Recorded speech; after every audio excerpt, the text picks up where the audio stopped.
Ready, set, Gamecast.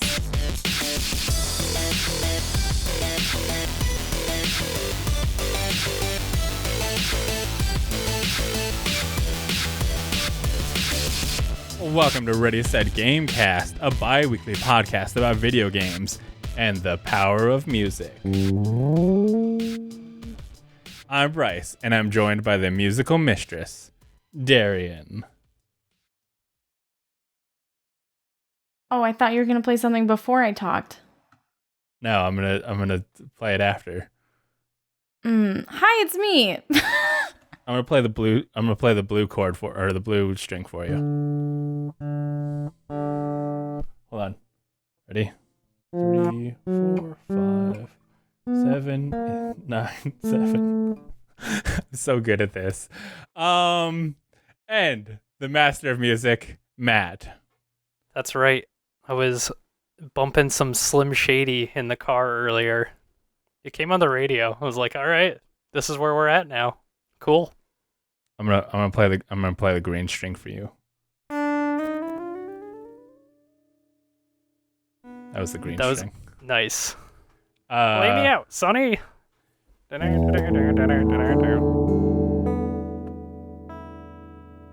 I hope it sounds way cooler on your guys' end because I'm just hearing the raw strings. It sounds so cool. I don't know if that's accurate. It just sounds like a guitar being plucked at. What have you been playing? And that's starting with me. So I've actually, for shits and giggles, I load up Rocksmith again, which is a game where you plug in a real life guitar like this one and play it, and it's sort of Guitar Hero-ish, but you're playing with a real guitar. And I played it, and I got like an 80% mastery of Blitzkrieg Bop. Blitzkrieg Bop is not too hard. I can get so far at like, it sounds like I'm playing Blitzkrieg Bop, but once you get above like 90, they're like, actually, you need to play the real life chords now. And I'm like, chords? No. I can do like, what is it? This is the show now. It's Bryce playing a guitar. Yes. This is Bryce tries to learn how to play the guitar while the show is happening. Blitzkrieg I Bop didn't sign up for this. is the only one I couldn't vaguely play, but I learned that I can plug my guitar into my mixer, so that's what this has been. You should stream that. Maybe someday. I really don't stream too much lately. Just it's a whole thing, and then my girlfriend's already sitting behind me watching. Does it really matter if I turn it onto the internet? That's like streaming. She just says mean things to you while you do it. You suck. No, is that what you're? I thought that's what it was. That's what a stream's like. Get good. No, I'm just suggesting that my girlfriend's the only one who watches my stream. So if my girlfriend's sitting next to me, it's pretty much the same experience, except I don't have to have a green screen behind me. Okay, but the actual game that I've come to talk to you about is Fallout 76 is the one I've been playing. So Fallout 76 has had an interesting history where they put it out and it sucked and everybody hated it. And then they did a No Man's Sky. I'm calling like the deal of like when a game comes out that sucks and then they actually like keep working on it and make it good, that they did a new No Man's Sky. And so they put out the Wastelanders update, which added in NPCs, added in other humans, and now the game is good. It is Fallout. There is a full storyline. There is like a bunch of storylines. I mean, there's like the main storyline, which kind of existed when the game first launched, where like when you left the vault, you could come upon a message from the overseer, and she was like, "Hey, I've been tasked with trying to like lock down these nuclear missile silos. So that's a thing. But now that has been expanded, that like you are coming upon these areas that the overseer has been before you." And she's like kind of like walking you through. It's almost working like a tutorial where she's like, "Oh, here's how to use this thing. Here's how to use this thing." And like there's NPCs kind of teaching you stuff through this kind of quest line, and then at a certain point, that I think that is supposed to reach the same conclusion that you had before, where you were going to the silos. I kind of came upon a silo where there was an overseer log there, and she was just like, I couldn't get in, and I'm like, okay, I can't get in either. I think I need someone's hand or something. There's like a handprint scanner, so I got to figure that out. But like, now there's all these other like quest lines where I'm talking to like these raiders and stuff, and there's a lot going on, and it feels like Fallout. So the main difference is that they've put like not just terminals into the game. Is that? Yeah, like the only thing before was like robots. There were no live normal humans. No NPC humans. Okay, Yeah. just other players. Yeah, so there was no like real quest lines or anything with that, and now the world feels alive and interesting, and that like if you only have robots, you're not really going to have any kind of meaningful quests. Like, oh, I'm going to help a robot be a robot. Cool. But now they're like, hey, like, go save this person. Go, do this stuff. And there's interesting stuff. And like, I will say, it being an online game, it still feels like your choices matter. There was a section early on where somebody was like, hey, I know about this treasure. If you do this thing for me, I will help you with that. And so this will be like slight spoilers for like options you could take. So the deal was that somebody was hassling her, like she going like, hey, tell us where this treasure is. And she's like, I don't know. And they were like threatening her and stuff. And she was like, go deal with these guys and then I'll help you out. And so I went to go talk to them, and they were like, hey, you suck. And and I was like, hey, I will help you find the treasure. And I had did that hoping that like he'd be like, okay, here's what I know about the treasure. But he was just like, okay, goodbye. So it's just like, and the game was just like, you have agreed to help him find the treasure. And I'm like, I just want information. I didn't know I was getting locked in like that, but okay. And that is one thing that sucks about it being online, is that you can't like reload a previous save. Because, yeah, you're like, oh, I'm stuck this. Okay, I guess I'm helping this guy. So does it kind of feel like they've, I don't know, when they launched, right, they kind of said this is a multiplayer thing, but now they've seemingly stepped back to, you just said it's like a regular Fallout game, more or less, but it's like, is it still undercut by that stuff? There's people running around all the time. I have not played with anybody else, really. Okay, so I just want to finish what kind of happened with this quest line that kind of made it feel still satisfying in an online experience, is that, I said, hey, I'll help you. I go back to the chick. I'm like, hey, we're supposed to get this treasure, or else this, I agreed to help this guy get this treasure. She's like, okay, fine, I'll tell you where it is. I go get the treasure. It was a gun. It was like nothing. And then I come back to go like tell the lady, hey, I found it.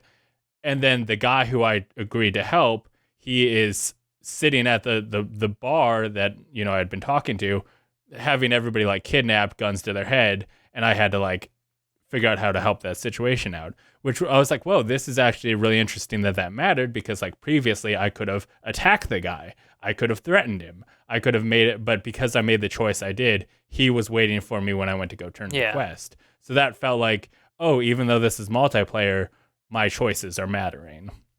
So they must be instancing you in that stuff. Yeah. Yeah. If I was playing with other team members, like if I was playing with a group, they would also be in that instance. I am curious how that would work. Of like, there is things of like, do you have enough charisma to be able to talk? Like, if you got 5 points of charisma, I could talk my way out of that situation using this dialogue option or whatever. How would that work if you are playing with other people? Like, does everybody get to make their own choices, or if somebody has enough skills, do they get to use it? I haven't played with other people to figure that out. But I've been playing entirely single player. But what's cool is that like, along with these kind of quest stuff, and you can play all this stuff group together with your friends if you want to do. But they'll also have kind of these events that will encourage people to gather up. That'll be like hey, go defend this building against mutants and stuff. And like I did one of those this morning where mutants were attacking this prison, and like there was like 10 players running around fighting them off together. That's kind of cool. Yeah, that felt really cool. So it is a kind of cool deal. Like it would be cool to play this along with other players, but the drawback being that the game also does have it has audio logs. It has terminals where there will be a lot of like talking and stuff, and you're not going to want to sit there and read through like, oh, this company was doing this thing or whatever, like to get this backstory if your friend is sitting there with you. So it is kind of a weird balance. I guess it could be something for anybody. If you just want a single player Fallout game, I think Fallout 76 actually delivers that right now. If you want a fun thing to mess around with your friends, I think you're probably getting that right now. If you want a fully great Fallout game, like a single player experience with your friends, it's maybe not tuned to that because like you're not going to want to read stuff or listen to audio logs while your friend's talking to you. But overall, it seems pretty good. I'm thinking it's they honestly made good. I'll be curious to see what more expansions they do to it. But right now, I bought it for $20 on the Steam sale. I would say it's worth that. I don't know if it's worth $40, but I'm having fun with it. I'm having a good time. It's a flat price, not a subscription or anything. No, it's Destiny 2 deal of like you buy it, you play it. Huh. Okay. Yep. They do have a battle pass type thing. Okay, right. Yeah, there's something to that's revenue. That's the new system these days instead of like a straight subscription. Like I think like WoW is the only game these days that like has a like subscription. And even that I think will let you play up to a certain level. I think Final Fantasy, the MMO. Oh yeah. That's a pretty big subscription game. Yeah, I forget that exists, but yeah, that one's also pretty popular. Well, that's what I've been up to. Darian, what's been your gaming experiences? I've made a little bit of progress in Final Fantasy VII Remake. Still have a little bit to go. And I jumped into DBD and League again. I tried the Dead by Daylight mobile app, which is decent. I don't remember if I had played that last time or not, but don't think so. It's like a bite-sized version of Dead by Daylight, and you can play it on your phone, and it's not terrible, and it's free. It's not great, because it won't prepare you for what Dead by Daylight on a console or computer is, but it's nice. Does it feature crossplay? Can you play with people? The mobile does not have crossplay. I think they're working on implementing crossplay for PC and consoles. They haven't done it yet. But mobile and the PC and console versions of the games are never going to be crossplayed. Or is it even the same? Like you said, it's like a nice, bite-sized version. Is it even like the same game, or is it? It's essentially the same game. They just had to make a few small changes to like how you progress, how you level up, how you can buy things, things like that. So like you have a little bit less wiggle room for like things you're capable of. Plus with all of because there's so many mechanics in that game that like trying to do crossplay between phone and any other avenue of playing the game would be so unfair. It wouldn't even be fun. Yeah. I mean, that game is large. There's a large amount of co-op. There, you've got one player working against the others. Mm-hmm. I think like a co-op game can be crossplay just because like you understand what you're getting into if you're joining up with someone on phone. Mm-hmm. But yeah, I'm not a DBD player, so I can't tell you. But like I want as much crossplay as possible. I love being able to go like, oh, you're playing this game at any other location? Yeah, let's play together. See, yeah. I like that too. I just don't ever think that it'd be fair to put mobile and PC in games like that. Like, maybe if it was more of like card-based game or like a strategy-based game where you're not like actively making real-time decisions, I think crossplay is cool.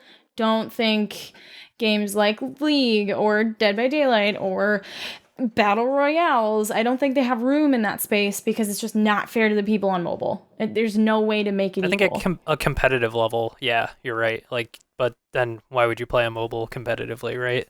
Yeah, Right. I think if I'm fine with them offering it, and then the players just know what they're getting into. Like Fortnite allows you to do that, and if you are playing, you're ending up in the PC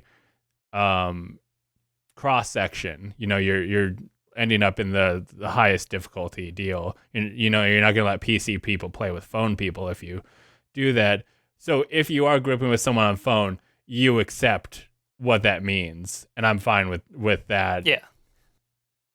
No, it's not fair, but maybe you don't care. Because I mean, as long as you can like opt in. Yeah. Like, I wouldn't want to be playing Dead by Daylight on my computer and be matched with someone on my team as a survivor who's on their phone because their reaction time is not going to be nearly as good as mine is. The small details in like where you're hiding and how you're moving and the turns that you make, like just every little thing matters in that game. I wouldn't be okay being matched with someone on my team who's at a huge disadvantage. Yeah, I think like Fortnite, if you are just playing by yourself or playing with other people on the Switch, you're only going to play against other people on the Switch unless you purposely group with somebody on like PC. Then you're going to be playing with PC people. So it's all about like you have to make the decision to group with someone on a different thing to be matched with them. I think that's fine. That makes sense, yeah. But yeah, if it is a mobile experience where they actually had to modify the experience, like I know like League of Legends, they're changing things, then at that point it's a different game. See, that's kind of what they did with Dead by Daylight. They had to modify quite a few things to make it even run on phones because Dead by Daylight might not look super great all the time, but they've actually put a lot of work into like optimizing the game for the PC, and they had to do a ton of different optimization tricks to make it work on a phone. Yeah. It's kind of, I don't know. That's where we're at. Sometimes I still think of phone games as like Candy Crush mostly, Yeah, like right. when I think of a mobile game, but it's like, no, you're getting a full experience. You can play literally like Fortnite. You can play a full battle royale with 99 people, Yeah. You just kind of like, it's not great. You're covering half the screen with your fingers to do it. But anything else? That's all I played. Matthew. I got in some multiplayer with a little bit of Sea of Thieves and Astroneer, and I talked about Sea of Thieves a couple weeks ago. This time it went a lot better. We didn't get robbed and we got to deliver all our chests, and that was fun. And that game's pretty cool. And then jumped into Astroneer, which I hadn't really played before. I played it on the show floor at PAX, one of the last couple years. Astroneer's like super relaxing, I guess. It's like if you're in the mood to chill out while like vacuuming up space and depositing it at your base and trying to do some science with it, Astroneer is awesome for that. And it's just like this really cool stylized planet, and everything like deforms into triangles. Are you playing with other people? Yeah, I was doing co-op with my girlfriend in that, and that was pretty cool because like we had very different play styles. Like I was way more into, okay, I found this cave and I'm gonna keep going deeper and diving into this cave, and she was back at the base like, okay, well, bring back some resources. I'm like doing research and building things and building the base out. Yeah, I feel like that. I've seen it. I've been interested. I feel like that is a game that like is a cool like play with your friends game. Yeah, like, chill out, talk to your friend. Hey, let's play Legos together. Right. Yeah, we ended up playing for like 3 or so hours. Just okay, cool. That was our night, and it was a lot of fun just doing that. Yeah. I've been playing a lot of Tetris. That's like my go-to game now. Animal Crossing. You've been demoted. I didn't sell my turnips one time, and now they're just sitting in my basement. So now I've been playing Tetris. Did you get some ants? I mean, not in my basement, I hope. I don't know. I haven't checked. I realized I didn't sell my turnips and I haven't logged in since. I've got 3 rotten turnips sitting by my entrance in case anybody ever wants some ants. But now you got your own rotten turnips. So yeah, I've been playing a lot of Tetris 99 instead. Like anytime I have like 20 minutes, just like, okay, I'll get a couple games in. And then I started to play some Trackmania, which is free, but also there's a couple premium versions if you want it. I just got the free version, but boy, is that game a pain in the butt to install, because I didn't have a Uplay launcher when I got it. I got the free version from the Epic Game Store, and when you download that, it goes to like, you have to connect your Ubisoft account. I was like, all right. I dug one up connected to like when I had played stuff on PlayStation. I was like, okay, that's my account. So, went through the linking process. Then it's like, all right, you did that. Now you need to download Uplay. Okay, fine. Download Uplay. Try to hit launch on the game. Fails to launch. It's like, all right. Now you have to launch Uplay. Uplay has to update itself. And then you have to launch the game. Like, I have to launch the game through Uplay, but it's in my Epic Game Store library because that's where I got it. But I can't play it through there because now I own it in Uplay or something. And it's the dumbest thing. But Trackmania, once you get in, it's a pretty good time.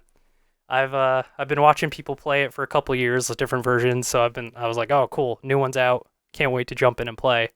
I've just been doing like the training mode, learning how the game works, but it controls really well. It's got that perfect just quick restart loop of like, I'm starting to race. Oh, I turned too sharp. Okay, quick restart. And then you're just kind of racing against your own personal best. And then when you go into online lobbies, there's like, I don't know, 50 other people, and you're all racing together. It's cool. That's it. That's where I'm at. Well, now the podcast is at the news.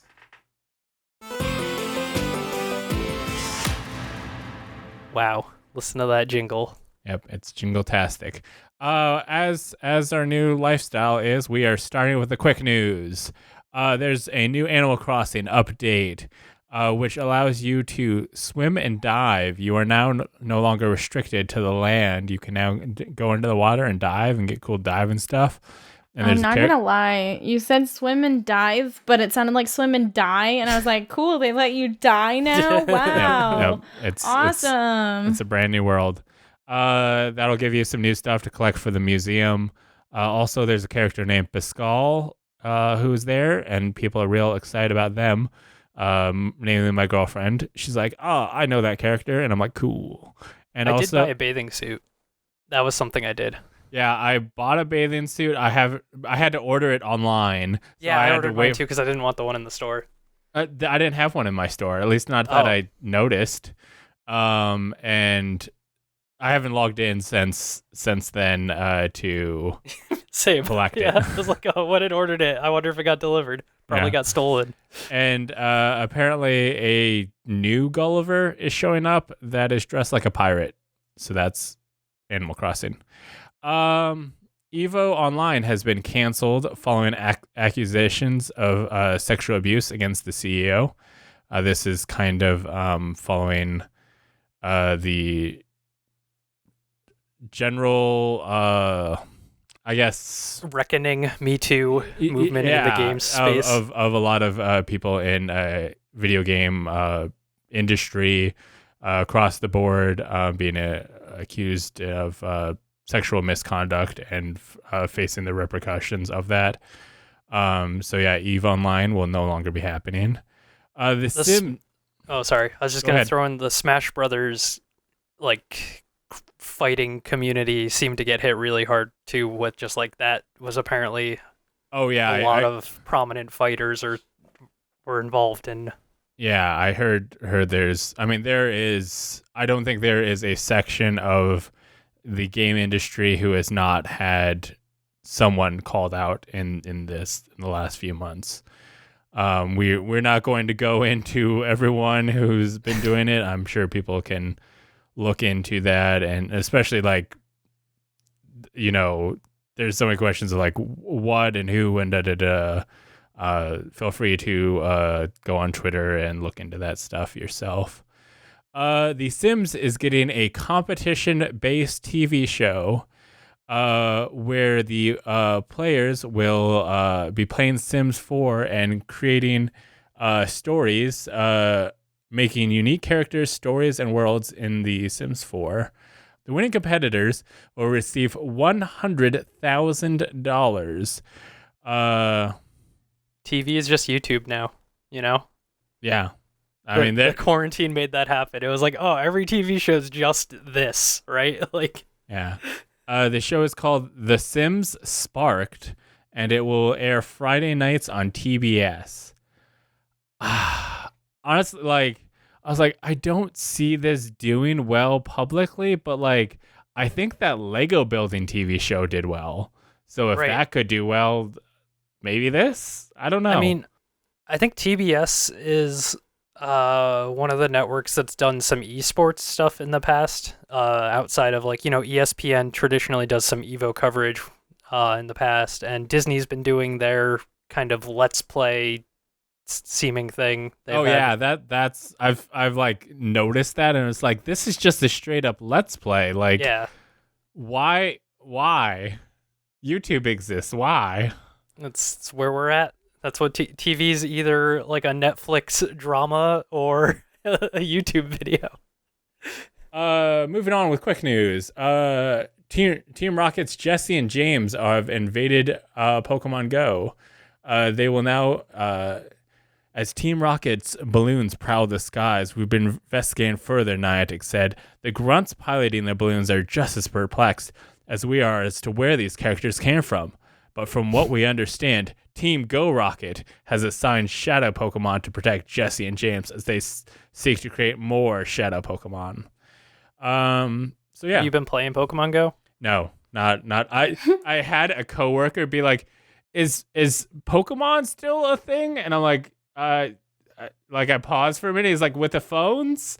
And I'm like, "Oh, I mean, yeah, it still exists. I don't." He's like, "Do you play it?" And I'm like, "No." And I'm like, it was such a weird. He's like, I didn't know if it still exists. I'm like, I mean, just because I'm not the only player.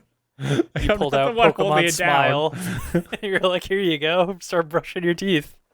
On the note of video game shows, Tetris now has an update where they will be doing a daily game of Tetris for cash money prizes in a HQ trivia style thing, but with Tetris. So that's a hot new. Every game's a game show now. I want to check that out.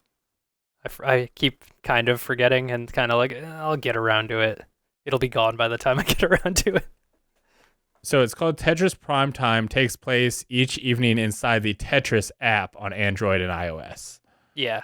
So it's not like Tetris 99, and you're like, they should totally put that in Tetris 99. That would be cool. But I think it's because of this app developer. Yeah. Yeah, there's like 9 million versions of Tetris, and it's the Tetris app on your phones is the one that has this Tetris Prime Time.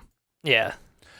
Devolver Digital did their their video. What was it called? Yeah, I think it was called Devolver Direct. Devolver Direct 2020. Which continues the storyline from last year. And they, like, honestly, it's more about this storyline. Most of the games we saw were stuff that we had seen previously. But I'm going to run through some of the stuff we saw. Shadow Warrior 3. Matt, did you? I didn't even catch this one. Did you see that? I've never even given the Shadow Warrior series a serious look, but then I was like, oh, that looks like Doom. That looks cool. It's like more colorful styled Doom. That seems fun. Which, I mean, Doom is that too now, but we got another look at Fall Guys, which I believe was announced last time. It looks very cool. We are getting that August 4th. We did get release dates for games that were previously announced for Fall Guy. So Fall Guys is coming August 4th. That's essentially like a Mario Party Battle Royale is the way I'd describe it. Carrion. It's kind of a game show. Okay. Carrion is coming July 23rd, which seems to be a game where you are a monster that has to eat lots of stuff. Then it kind of seemed like Devolver was just like, look at all the famous people we knew. No. So they started just announcing games that don't exist. Sonic Fox, the esports player, showed up and was just there. He announced his own fighting game. Yeah, the Xbox guy showed up at one point. Phil Spencer? Yeah. Did they get the PlayStation head? No, they got Shu. Oh, okay. Shuhei Yoshida, the indie PlayStation guy. That's what he is now. Oh, is he? I thought he was like head of indies. Okay, he seems like he's a bigger deal. Yeah, he had like a lateral movement where he went from like president of some department to like now worldwide head of indie acquisition kind of stuff. We got Ulaja, which I don't know. It looks pixel art. That one. Yeah. I'm not too sure. We got Serious Sam 4, which just straight shoot 'em up, look at all this stuff, shoot it. There's so much stuff here, just shoot it so good. And then to promote all of these great games you've heard about, they released a new video game experience called the Devolver Land Expo, which is available for free on Steam. And it's essentially a virtual video game expo in the form of a game where you shoot stuff and go learn about all these games and stuff. Nailed it. And that is your quick news. Matt, do you want to... I just talked for a bit. You want to talk for a bit? Oh, sure. Did anybody watch the Ubisoft Forward video? I did. Nope. What was your overall impression of it, Bryce? I don't need to know about what kind of mode of transportation the people who make the games use. They did do like little featurettes on the developers, and one of them was a lady holding her bike. Yeah. And talking about... She rode in with her bike. She like brought it in. Look. Oh, and then it's like, oh, I make game. And then she like held her bike, and it's like this bike defines me as a person. I don't know what. Yeah, I don't know. I think riding your bike to work's kind of cool. I would do it if I had to, go somewhere these days. Okay. Yeah.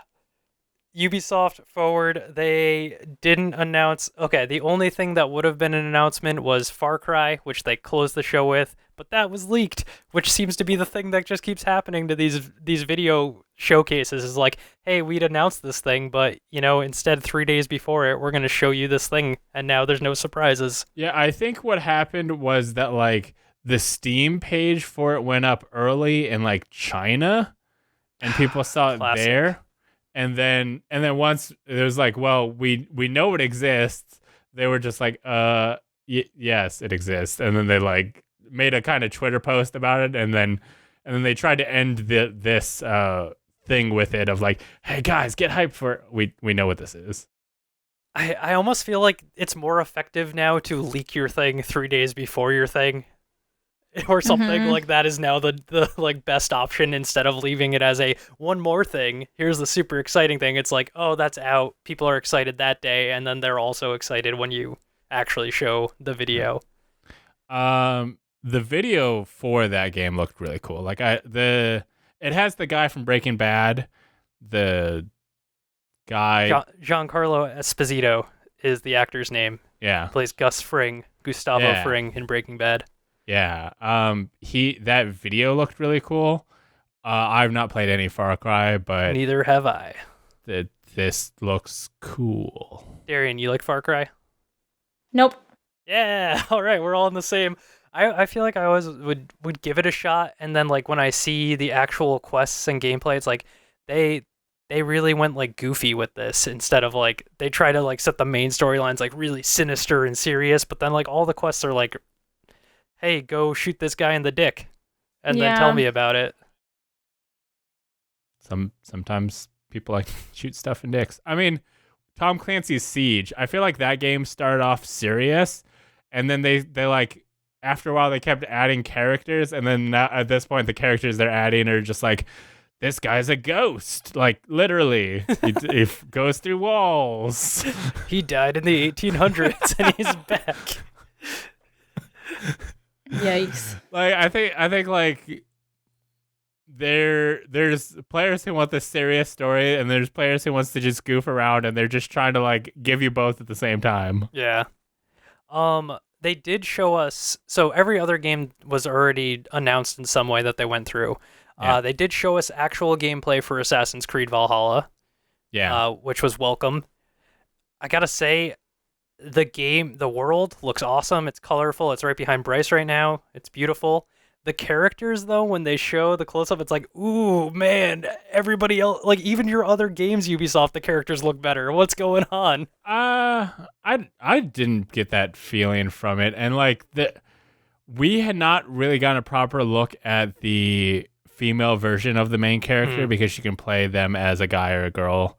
The only thing we had seen of the girl version before, I think, was like they got leaked as like a figure that you could buy, and I was like, that figure looks janky. But seeing the actual model, the female character looks dope. Like, honestly, it's gonna be a hard toss up of which version I want to play.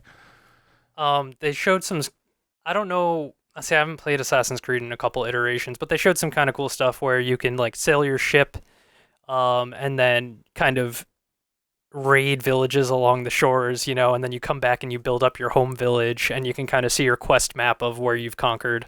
That looks pretty neat. Well, they had said like where you make alliances and then places you can go, and I was like, okay, it seems like you're just kind of like, because they showed, they had been like, oh yeah, we had looked into Vikings, and it turns out they were farmers who were just like looking for new places to exist. And then they're like, okay, you're gonna go in and raid you're gonna go in your boat and go raid these places and light their homes on fires and just start murdering. Like, I'm not really getting that like farmer vibe from this, but okay. Like, they seem like real dirtbags, but yeah, sure. Stardew murder. But they did show a lot of like diverse enemy types, which seemed cool. Like, there, and a lot of like you can dual hand any set of weapons. I looked at my girlfriend and I was like, I wonder if you can do 2 shields. And then later they were like, even 2 shields. And I'm like, okay, you can't do it. It looks like a really bad decision. It's like, you're not going to do anything with this, but you can technically equip 2 shields. Yikes. I think, what they've done with Assassin's Creed looks pretty promising, and like, it's maybe about time I jump back in. I also think they did a really good job separating Assassin's Creed from Watch Dogs in this presentation. Like, when Watch Dogs was originally shown, 2 games ago, I was like, oh, they just took Assassin's Creed and they made it modern, right? That was kind of my, like, I'm not going to play either of these games, that they look the same impression. And I think now it's like, oh, this is what Watch Dogs is, this is what Assassin's Creed is, and they've finally done a good job of, like, they're not just the same Ubisoft game over and over again. I'm glad. So speaking of Watch Dogs Legion, we did get some more gameplay stuff. They very much are showing off the whole like you can be anyone, and in that like you're getting a lot of stuff. They showed and how that's going to affect things. Like, they showed one cutscene where you're playing as this one person, and then like how they're going to react to this thing, and then they had you play as the old lady, and then like what the old lady how that'll react. And so it kind of was like, okay, you switching between these characters isn't entirely cosmetic. You are getting different abilities, you are getting a different personality, which is going to affect everything, which I think is really, really cool. And it was basically the entire Watch Dogs Legion thing was like, look at all these different characters. Yeah, and it was like, it had this like, how Hitman works? It's like that, but you're, recruiting different people, and, your army is jumping around with these different people. Yeah. Instead of like, you're the same guy, just putting on a different outfit. I do like how one of the guys was straight up John Wick. Like, that was like, that's John Wick. The things he's doing, you put John Wick in your video game. I forget what they did before that, because they like named the guy. Oh, it was like some guy that got drunk at the pub, and they were like, his name's Mickey or something. Yeah. And then they're like, or you could be this guy. And I was like, what's his name? Jonathan Quick? Like, like the way he's... Yeah. But it definitely does feel like you are getting a lot of dynamic options of like whatever you want to, however you want to play this game, you can play it. And that seems really cool. Like, I know we saw this last time, and this isn't something they showed off before, but we kind of got that XCOM feel to it because, from my understanding, because you have all these characters, if you die, you're losing that character. They're gone, and so that kind of makes everything feel like it has higher stakes. So, giving you this diverse cast, it's going to make each character you recruit feel more special because they could die at any moment. Right. Yeah, I am super excited for Watch Dogs Legion, and this is actually very cool because we got another release date. We got a release date a year ago or something. Like it was supposed that game was supposed to have come out this past spring or something. Yeah, but they had said previously they're like it's not coming out for a while, and now we got a proper release date, and that's October 29th, I believe. Yeah. Yeah. End of October. That looks dope. What else did they go into? Oh, Tom Clancy's Elite Squad. When they opened with a cinematic, and I was like, oh, this is like Overwatch. And then I was like, oh, it's like Rainbow Six, but they did a like mobile tactics game. And then I was like, oh, this is that thing they announced last year at E3, and it was like it's their Tom Clancy's themed mobile game. So Sam Fisher, Splinter Cell, is in it. You know, it's like greatest hits of Tom Clancy characters, which are, you know, super military, people. It's their Smash Brothers. It's Tom Clancy Smash Brothers. Yeah, I don't know if it's like a PvP game or if it is a tactics game, but it looks something like that. Maybe it is PvP tactics against, mobile. Yeah, I kind of got that feeling of like this is just an excuse to try and get people to like play a gacha machine to try and get their favorite characters and level them up and blah, blah, blah. It's something in that vein. They also talked about Brawlhalla a little bit, which I didn't even realize that Ubisoft owned Brawlhalla. Did that game start as an indie game, or was it always that way? I think it's always been. I mean, Ubisoft has published indie games before. Like Ubisoft is a publisher. They didn't make everything they've put out, but I think Brawlhalla has always been Ubisoft. Okay. That had, some updates. I don't even know what it had. I played it once. I wish it had a single player. Like I would like to be able to play it and mess around and get good at the game and then maybe jump PvP. Because you could play as Hellboy. You could play as the Adventure Zone kid. You can do they got all these like cool characters. Yeah, they have a lot of good crossover. Yeah, but like I don't want to jump in and get my ass kicked by people who play it all the time. And the last thing they talked about was Hyperscape. Which I call this game Hyperspace constantly, and I can't help it. I don't know why. I call it, as I wrote in the documentation, Ready Player Battle Royale. Because it's like the world is just like, this is Ready Player One. Yeah, they had a cinematic for it, and it was like, oh, this backstory this is Ready Player One, turns out. Straight up.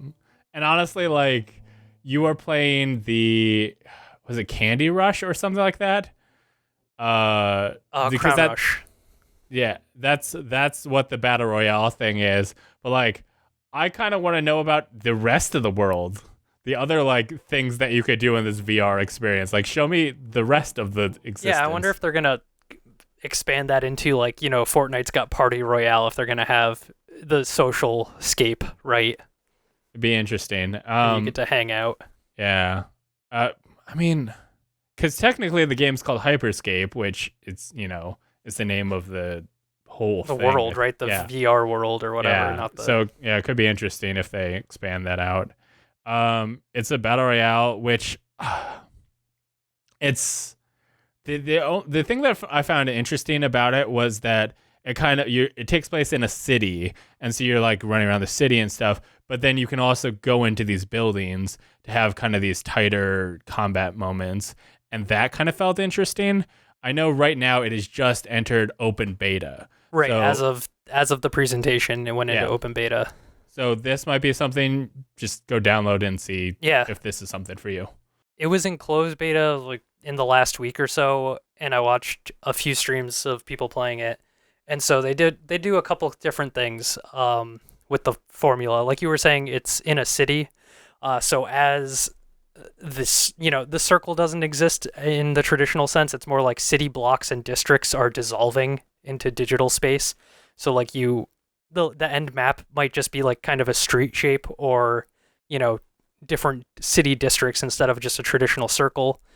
The revive mechanic is different, where if you die, you still maintain full control and mobility of your ghost character. Other players can't see you, but you can go to a spot where another player was killed and you can get revived by your teammate.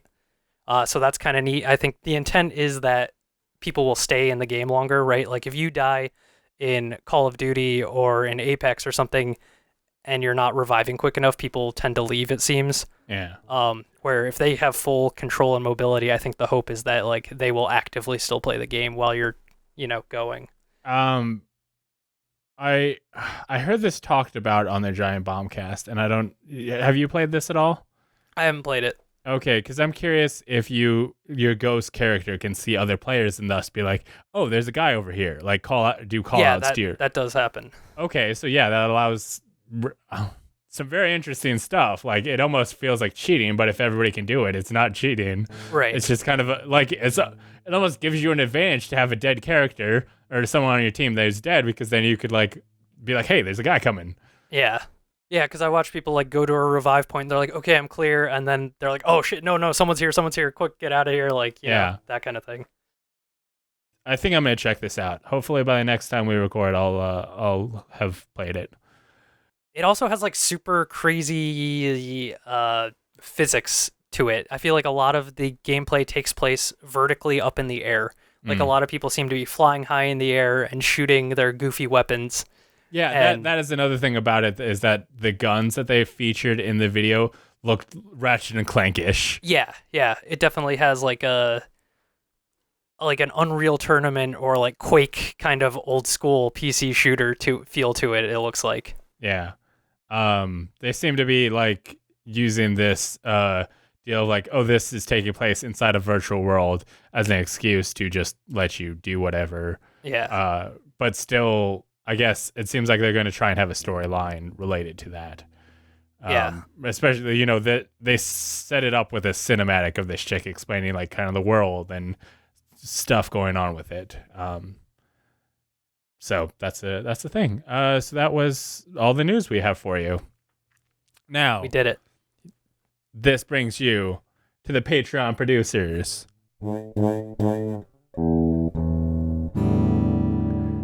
That's my hit Patreon producer song. Thank you, Aaron C. and Dragons Lucas, for helping support the show. As a ringtone. Creating this great music like this. That's what? That's not. It's music. It's just a. Wow. It's just a sliding scale. Darian, who are you to say what is and isn't music? I'm just kidding. I could have sworn I was given a title. I don't think that's music. Music mistress. Musical mistress. And you know what? I think that means I get to have an opinion about what is and isn't music. Well, all right? Matthew is the master of music, so I feel like he outranks you. As the master, I disagree. I'm going to defer to Darian ruling on this matter. Well, thank you, Aaron C. and Dragons Lucas, for making us be able to support our debate if this is or is not music. If you would like to have a say in what is and is not music, you can be a Patreon producer by going to patreon.com/lastgeek. If you want to say, give us your money. Yes. But I'm gonna unplug the guitar now. All right. This brings us to a new section of the podcast called Ready Set Game Chat. A bi-monthly, every 2 months. Yeah. Bi-monthly segment. Wait, holy shit! Why is it every 2 months? That's so long. So that we and the listeners have plenty of time to play the games in between. So that when we all play the game only within the week before, we're gonna talk about it. 2 months? Yes. I think maybe once a month. I feel like that's too much for me. I don't play nearly enough video games to be talking about them once a month. Hey, newsflash, you do it every 2 weeks. Just saying. I stand by. So for the very first Ready Set Game Chat, we played Afterparty, a indie game from Night School Studio. Night School Studios. They made previous games like that one. Oxenfree. That was the one I was thinking of. Thank you for filling in the words that I had. I thought we were playing Mad Libs. We are. Yep. You could have said anything and it would have been fine. This is our first time doing this, so we're going to figure it out as we go. I think I want to start with non-spoiler stuff, and then after we've just kind of said what we think of the thing, we'll go spoiler, and then we can say everything. So, Matt, just give me what did you think? Top level, I played on the Nintendo Switch. I played it in 3 sessions. So I played kind of the intro, and then I played a middle session, and then I kind of played the biggest chunk that I played was like the last session I played. I think it took about 6 hours. It was slow-ish. I kind of liked the setup, but I don't know. It wasn't clicking right away. But when I got to that last session, I didn't think I was going to play through the rest of the game at that point. I thought I was going to stop. But like as I had the momentum, I finished it out, and I was like, okay, this was pretty good. I had a good time. Darian, what are your top level thoughts about this video game? So, from a graphical point of view. Well, start by saying where you played it. Oh, I played on the Switch as well. Okay. Because I played on PC, and I saw you play it on a stream a little bit, and like graphically wise, the Switch took a big hit. The chugging was really bad. Like I didn't mention that, but it chugged. Also, there is the character models were way fuzzier, lower quality than what I got on my version. Well, I could see that too. I guess that didn't bother me so much. Oh yeah, the chugging for sure is why I because I played that on Xbox One and it was chugging there, but between areas, and I was like, I don't know about this, so I owned it on PC, so I played it on there, and it still chugged a little bit, but way less so than other stuff.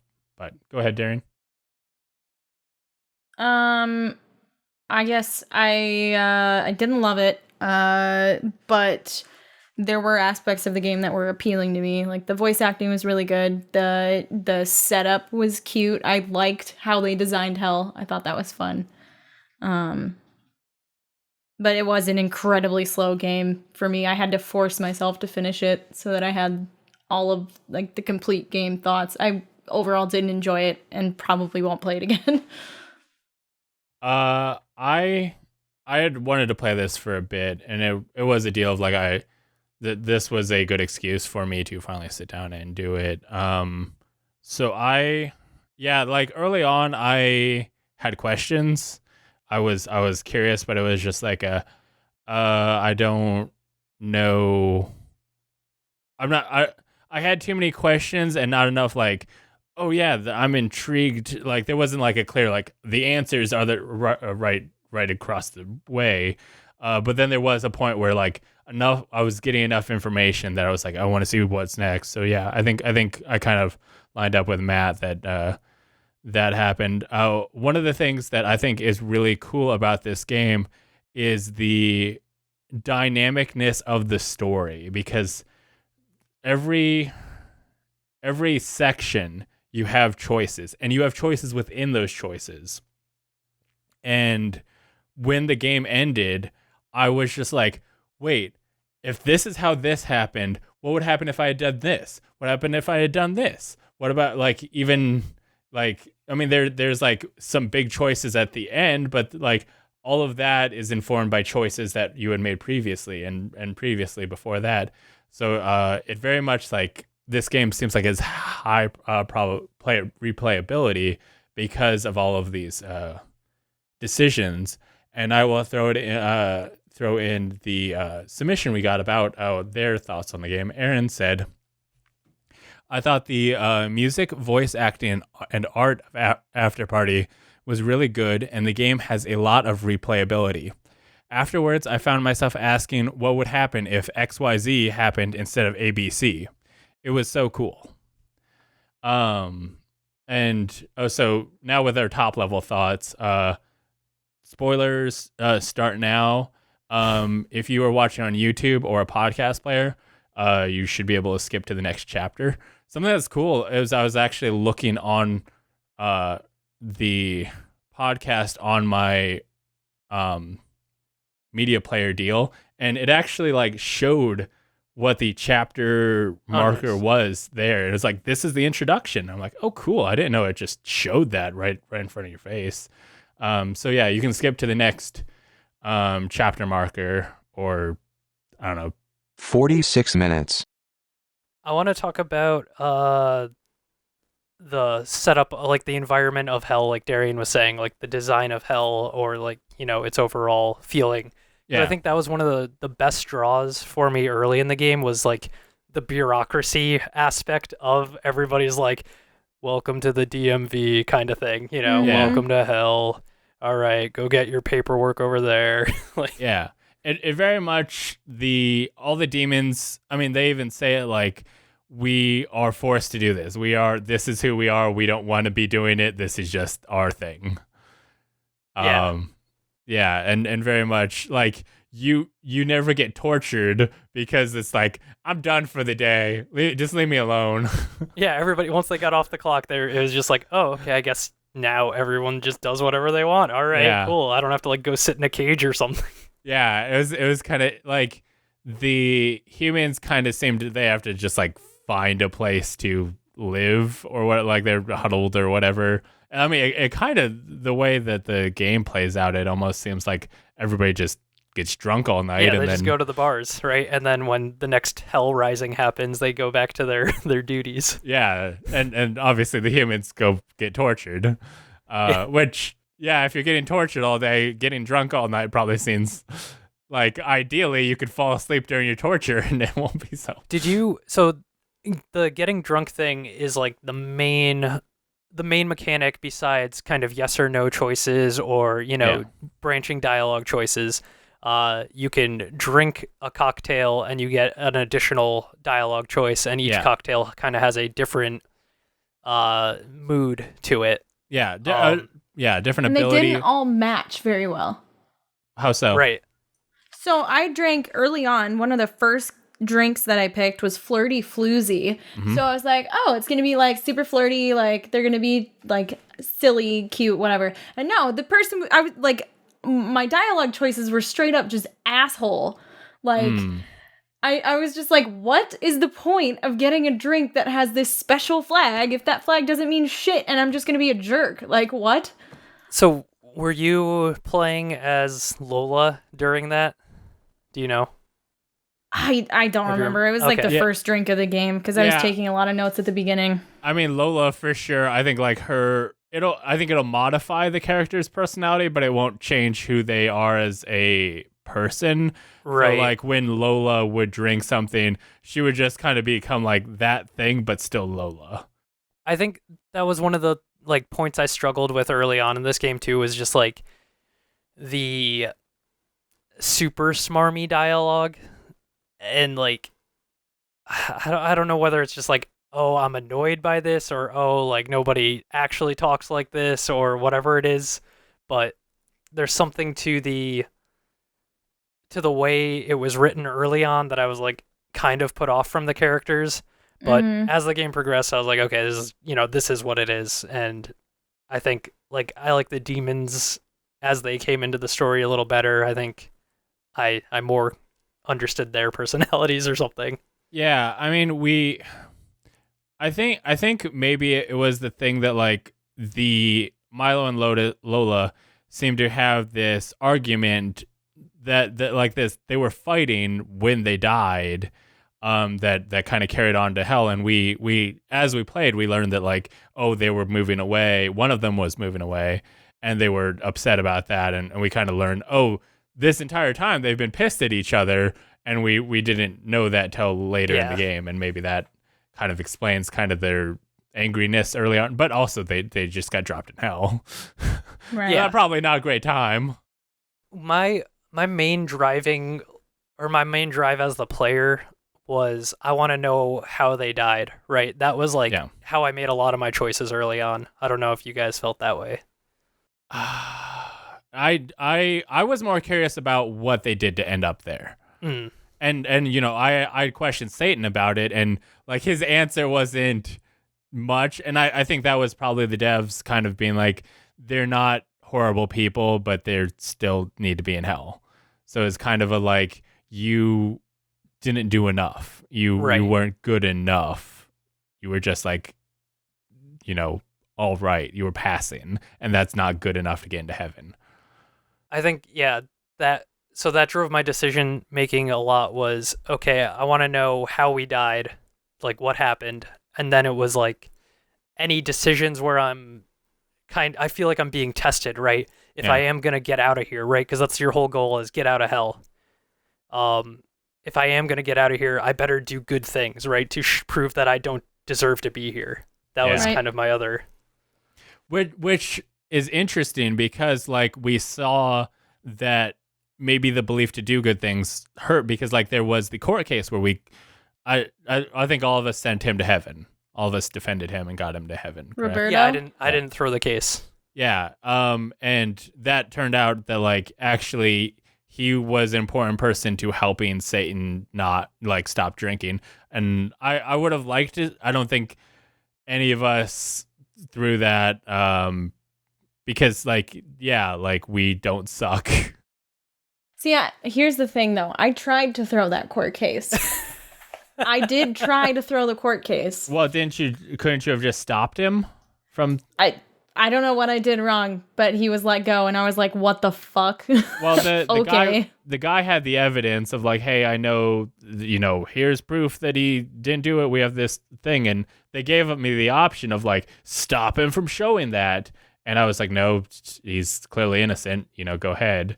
So did you not stop him from showing the proof? I don't remember exactly what the decisions were, but I do remember that I was like, okay, you know what? This guy annoyed me. I didn't like him as a character. So I was going to try to throw the court case. And I must have hit the wrong button or something, because I don't remember exactly how it played out, but I was just like, this is not what I wanted. Okay. So yeah, it seemed like that they kind of, they wanted to make it easy to go like, this guy's good. Like, or like he was set up because he definitely, early on they want you to, because he has a very creepy vibe. The way the whole dude talks, and he's like, can you fix my hair? And it's like, are you gonna eat my face? Did like you fix his hair? I fixed his hair, but I had Lola be like, are you gonna eat my face? Because it feels like you're gonna eat my face. I had that same interaction. I fixed his hair because I was like, I'm always trying to play with my hair, so I'm gonna fix this guy's hair. I understand how he feels. He's cuffed. He just wants it out of his face. Where the first choice you had, you could go to help the security guy or get the girl the drink. Where do you guys go? I got the girl the drink. Got her the drink. It sounded easier. I went the security one because it was like, that sounds too easy. Like, it's a deal. Like, even the characters had the interaction of like, that seems too easy. There's got to be more to it. And so, apparently somebody had faked, like, I guess if you overdose on drugs or whatever and like appear to, like your heart stops for a little bit or whatever, you can die and go hang out in hell for a bit and then come back. And so the security guy asked me to help him find out who it was. And I like, it was pretty easy. Like the dude, suck dick. Like the first time I'm talking to him, he's just like lying about being Emperor of Earth. And then, you're like, I was just there. and then he later admits it. And so, because they gave you like several options of like who it could possibly have been. And the one dude straight up admitted, I was like, okay, so this is him. And I was like, this is the guy. And then he was like, "You turned me in," and I like they tried to make me feel bad about it, but I was like, the dude straight sucked. No, he can burn. Like he probably would have ended up in the bottom of hell anyway, regardless of me turning him in or not. Dude sucked.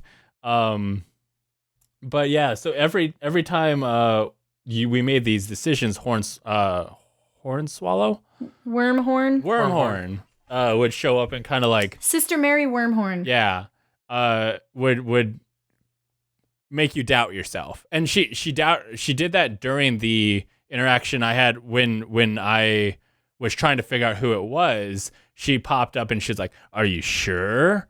And I'm like, maybe. And then I actually talked to the dude, and the dude straight up admitted, I'm like, yeah, I'm sure. He just told me he's not supposed to. It's him. So how many different things did you have to decide for the security case? Because with the other option, it became a whole quest line. So there was 3. So I got to the bar because he's like, I think they're in here.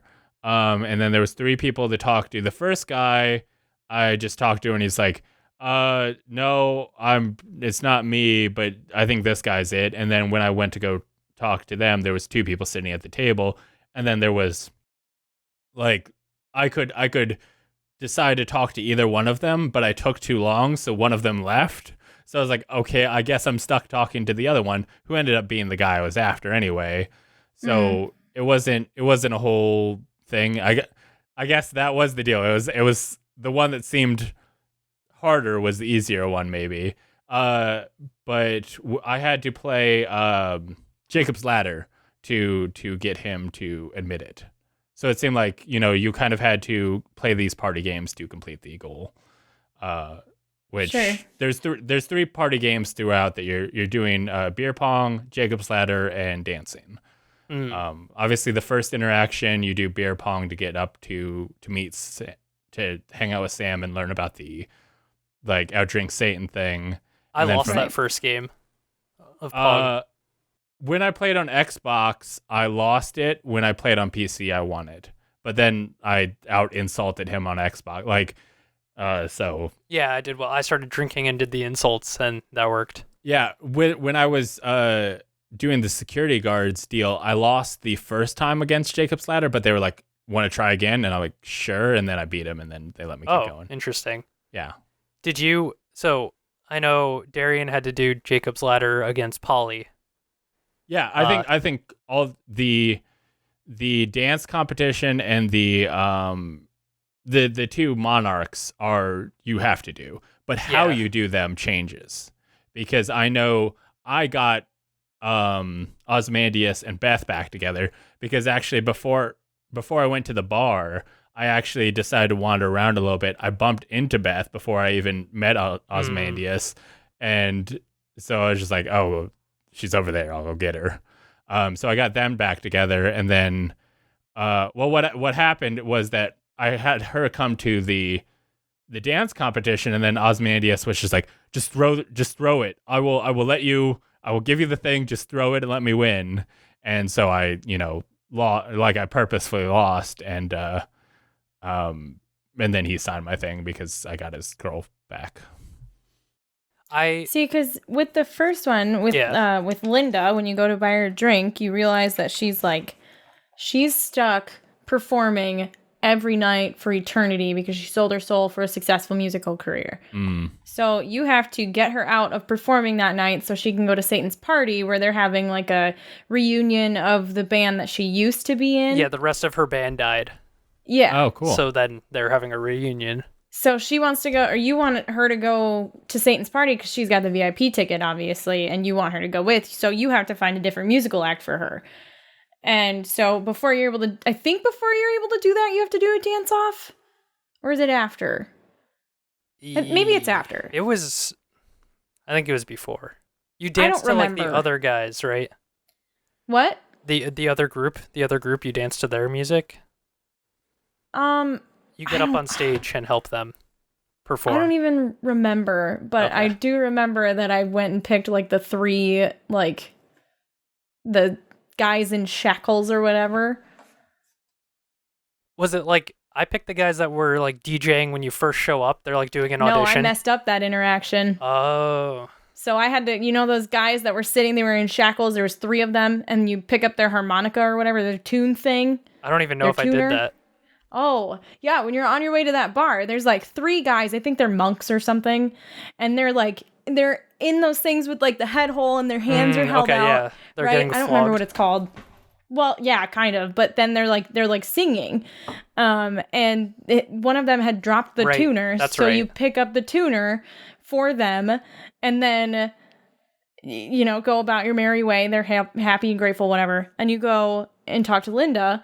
Try to talk to what's the name of that demon in that bar? The one who has Linda's. Apollyon? No, that's later. It's like, I thought it was a guy. It's like Oh no.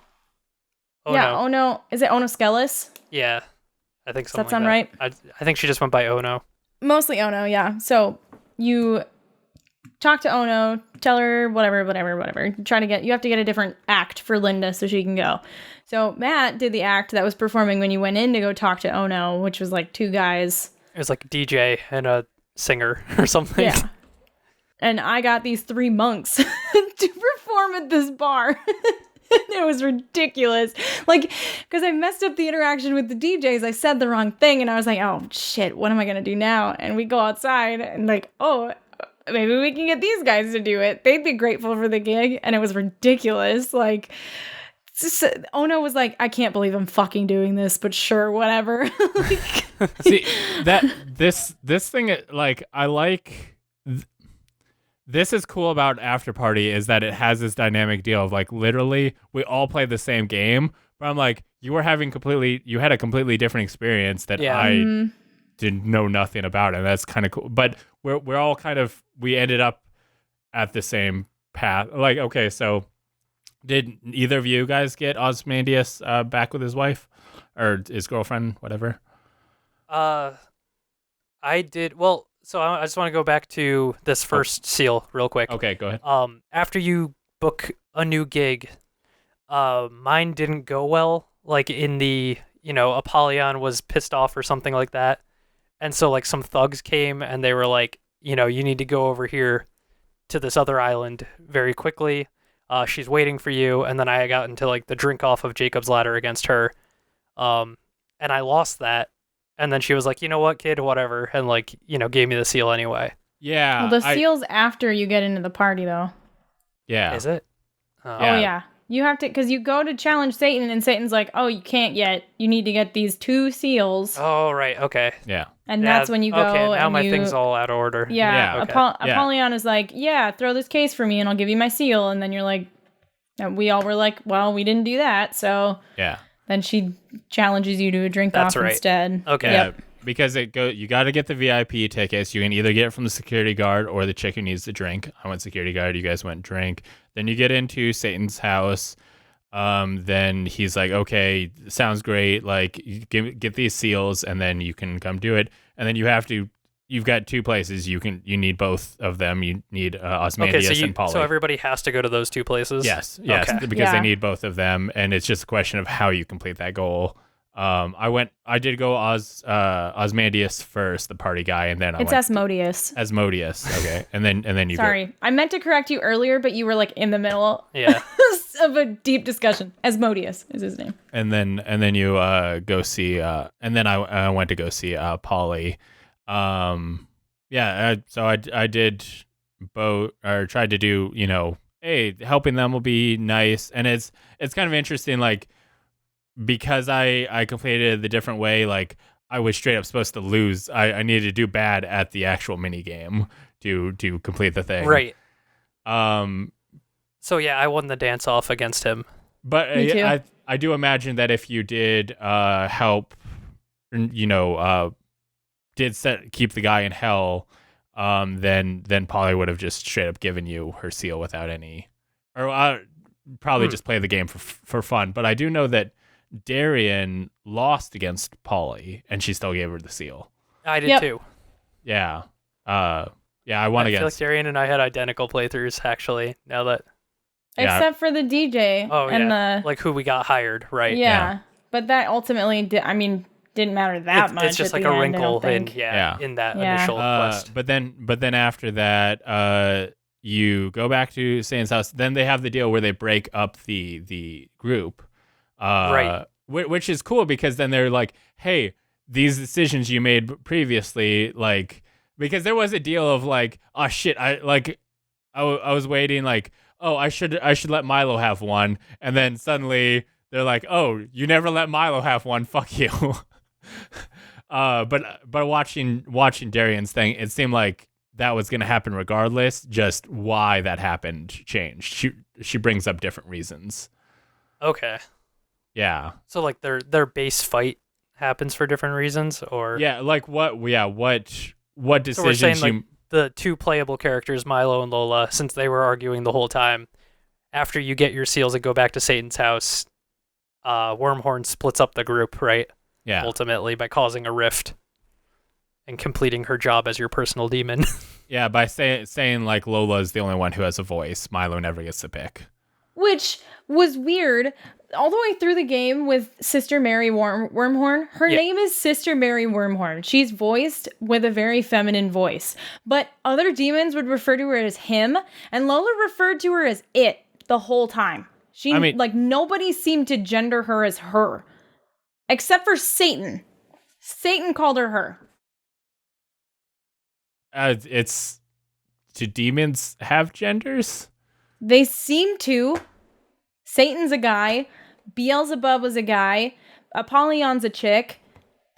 Like, they were all gendered, except for Sister Mary Wormhorn for some reason. That was wildly inconsistent. Yeah. I only noticed when Lola said it, and I was like, damn, Lola just didn't just reduced her to it. That's what I thought was like. I very much think that they wanted her to, or Wormhorn to was just like, you're nothing to us. We do not care. And I like that, like, they seem to shrug off everything that Wormhorn threw at them until that final moment where Satan they kind of also talked about the lesser demons, or like the personal demons being lesser demons, so they're like not even on the radar of residents of hell kind of thing. I will say that reveal that like, oh, your personal demon is about to die made me like, it was like I kind of liked Wormhorn. I know Darian did not.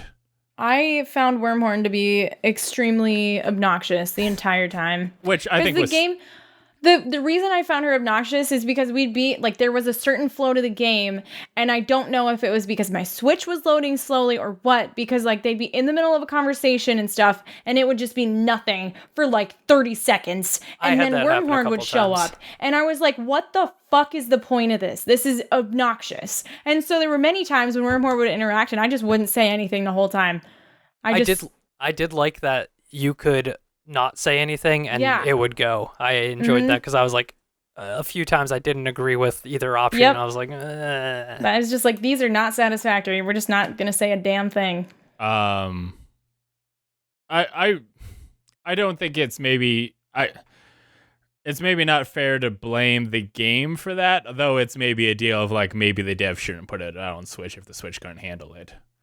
Well, it sounds like nothing could handle it. It sounds like they need to optimize it better. The loading screens were real long on Switch. Around fine on PC, and maybe they should have just stuck with PC.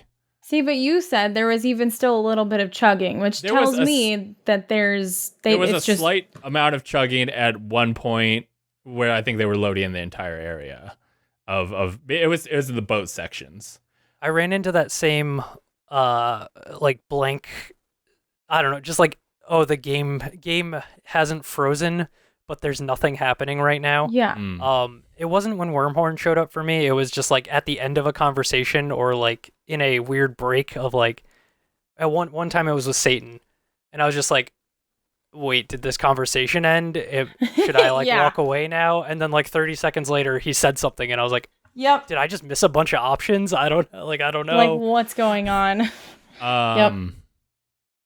I kind of like the Wormhorn sections because what I ended up doing was like, the Wormhorn sections felt like the end of a chapter, and it felt like okay, this is a good place to stop. So it was like this is the end of that. Okay, I'm gonna take a break and play another deal. And when Wormhorn comes up to summarize, this is a good stopping point. The couple of times I stopped, it was like when I arrived at a new island. I was like, okay, I've gotten through that stuff. I'll arrive at the new place. I think what I do is I go to the next section, but it was kind of like, okay, this is a good, like, this story is completed. Let's go to the next one. The next deal was you got the deals. You have to reunite. Go get Milo back, and then Sam makes the reveal that she is Satan's sister and a conscientious objector to the heaven and hell battle, which I loved the way that they were kind of painting that dynamic of kind of the way things went down in heaven, the fall, how everybody kind of feels about it, that they're just kind of like, they still care about God and all of that, but Satan's just like, gotten lazy in his duties, and he needs to get his mojo back, and that like, and ultimately Satan has a fucking drinking problem. That reveal at the end where it was just like, because she's like, they're like, oh, there's gonna be a coup, and it's actually it's an intervention. They staged an intervention. That was hilarious. But before you got to the intervention, you got Milo, and then it was like, okay, get your team, because on your ride after the Sam reveal, they're like, pick your team. I went Sam. It was you got two, because it was four people. Yeah. Milo and Lola, and then you got two people that you've met. I went Sam, obviously, and then I went with the security guard guy I picked early on, because he was like an annoying, like he was someone who like felt like he was just barely skating by, like he just wanted friends. Like the entire night he was texting, I'm like, hey, we should get a drink, like, hey, how are you guys? And so I was just like, I'm gonna throw him a bone, like, and stuff. Obviously, because I wronged Polly, I was sure as I wasn't going with her. Ozymandias, I got him back with his girl, so I felt like that was a good choice. But I was like, I want to see what happens with the security guard. His name was Fella, and I was like, I want to see what happens there. No. What? So you take. Continue. Sorry, do your thing. Yeah, so that was my choices, with Sam and Fella. What did you guys do? I did. So after the Sam reveal, I was like, all right, Sam, you're in. And I kind of felt like, I don't know, that one felt cheap. Like, you're almost forced into picking her because of the way they do that. And like, Sam is the character you've built the most, interaction and relationship with throughout the game. Yeah.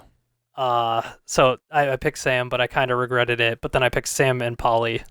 I will say, I wanted, like, after they said that like Wormhorn was gonna die in an hour, I was just like I'd kind of grown to like, she was kind of annoying, but in a way that like I kind of appreciate her, because she was trying so hard. Yeah, the entire thing. I liked her for that. Yeah. Yeah, because like they were not having any of it, but she's like, come on, I'm doing my best here. So I appreciated that. So when they saying kind of like dressed her down and was just like, you're dead. Like, who gives a shit? I wanted her to be on the team, so I picked Sam, and then I said no to everyone else, and then they were just like, oh, here's this random guy that we met early on who was like, I don't even know who this guy is, and it sounded like he was just a straight up drunk. I was like, I don't know who this guy is, so I reloaded my previous save and then fixed that, because I wanted her, like, I wanted her to have like a redemption arc, but no, we just don't see her again. Darian. Well, my drinking team was Wormhorn and Linda. You got Wormhorn? Mm-hmm. How? There's an interaction in the bar when you go get a Milo. Wormhorn is in that bar playing beer pong by herself. You can go play beer pong with her and rectify the situation, because when you go into the bar that he's at, Bryce is dead. That you just Milo is at, you can go talk to Sam at the bar downstairs. She tells you where Milo is, but she also says, oh, and Wormhorn's over there. And I was like, oh, So I went and talked to Wormhorn. I was mean to her at first, but then I was like, you know what? I feel bad for her. She's about to die. Wow. So we played beer pong, and then like in the taxi drive back to Satan, you're like picking your team, and I had read some spoilers, so I didn't pick Sam because I was like, oh, no thanks. And I was like, all right, Wormhorn, sure. And Linda, hell yeah, let's go. I wanted Linda on my team. I would have picked her instead of Sam, but I felt like they cheaply got me Sam. See, and I did, because I was like, oh, who all can you choose for your drinking team? Like, this is interesting. And I looked it up, and I read a big, long Reddit post about how these people don't help you. And it was totally accidental, but I was like, well, I'm not picking those because I suck at this game. Come on. Looking up spoilers. I was unintentional, though. Like, I wasn't trying to have that part spoiled for me. If you like Google anything, I feel like you're gonna accidentally come upon stuff. Also, at that point, I was just like, I just need to finish this fucking game. Like, what's gonna get me out of here? It's funny that you, a person who did not like Wormhorn, got Wormhorn on your team. Like, I was like, I wanted her to have a thing. And it's great because at the end, right, when you win against Satan, unless you guys didn't. So what ended up, you got your team, you go back, Polly does the reveal. So you guys both had Polly on your team, right? No, just I did. Okay, so you get there and then Polly pops up and is like, hey, this is an intervention. Like, you need to stop drinking, like when we're about to have our competition. And then Satan's just like, da da da da da, no, we got to go do this thing. And Time to drink. Right. Yeah. Like, so Satan was playing hardball, right? Like, kind of ignoring. He's like, what are you talking about? I don't know who you are, kind of thing to Milo. Like, what agreement? I don't have a game to play. And then Polly was a part of my team, but like the rest of her squad comes in. Mm-hmm. And they're like, oh, this is an intervention. Like, you got to stop drinking. He's like, no, we got a game to play. We got to go. So both my people, both Sam and Fella, they do their intervention and then they keep doing their deal. Both Sam and Fella refuse to play. And I was just like, okay, I guess.